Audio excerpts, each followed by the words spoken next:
Net number 4 आपण पाहतोय mister तुषार Patil sir Pappu मैदानामध्ये दाखल होताना पाहतोय. पांडवादेवी स्ट्रायकर्स या संघाच्या माध्यमातून मुख्य आयोजक म्हणून देखील आज तुषार पाटील यांची भूमिका आपण पांडवादेवी प्रीमियर लीगच्या माध्यमातून गेली 2 वर्ष आणि या वर्षामध्ये देखील पाहतोय.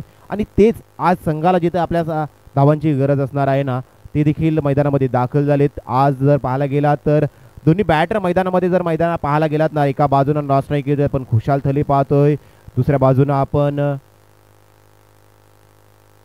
तुषार पाटील यांना पाहतोय. एका क्षणी बॉल लॉफ्ट केला होता तुषार पाटील यांनी, परंतु तुषार पाटील देखील गोल्डन डकचा शिकार होत मात्र मैदानाच्या बाहेर जाताना दिसतील.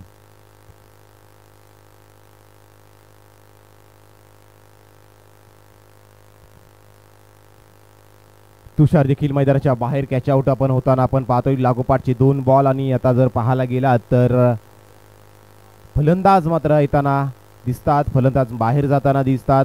विकेटची पडझड पाहायला मिळते. 2 बॉल आणि 2 विकेट आपण पाहतोय.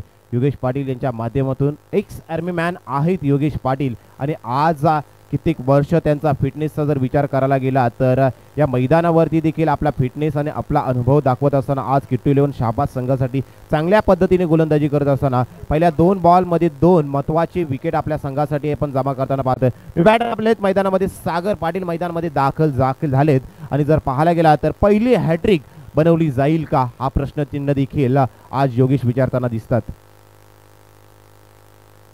यावेळी क्लीन बोल्ड मित्रांनो टाळ्या झाल्या पाहिजेच. आज जर पाहायला गेला तर पांडवादेवी प्रीमियर लीग आणि जर पाहायला गेला तर पहिली मॅच पहिली हॅट्रिक पाहतोय मिस्टर योगेश पाटील.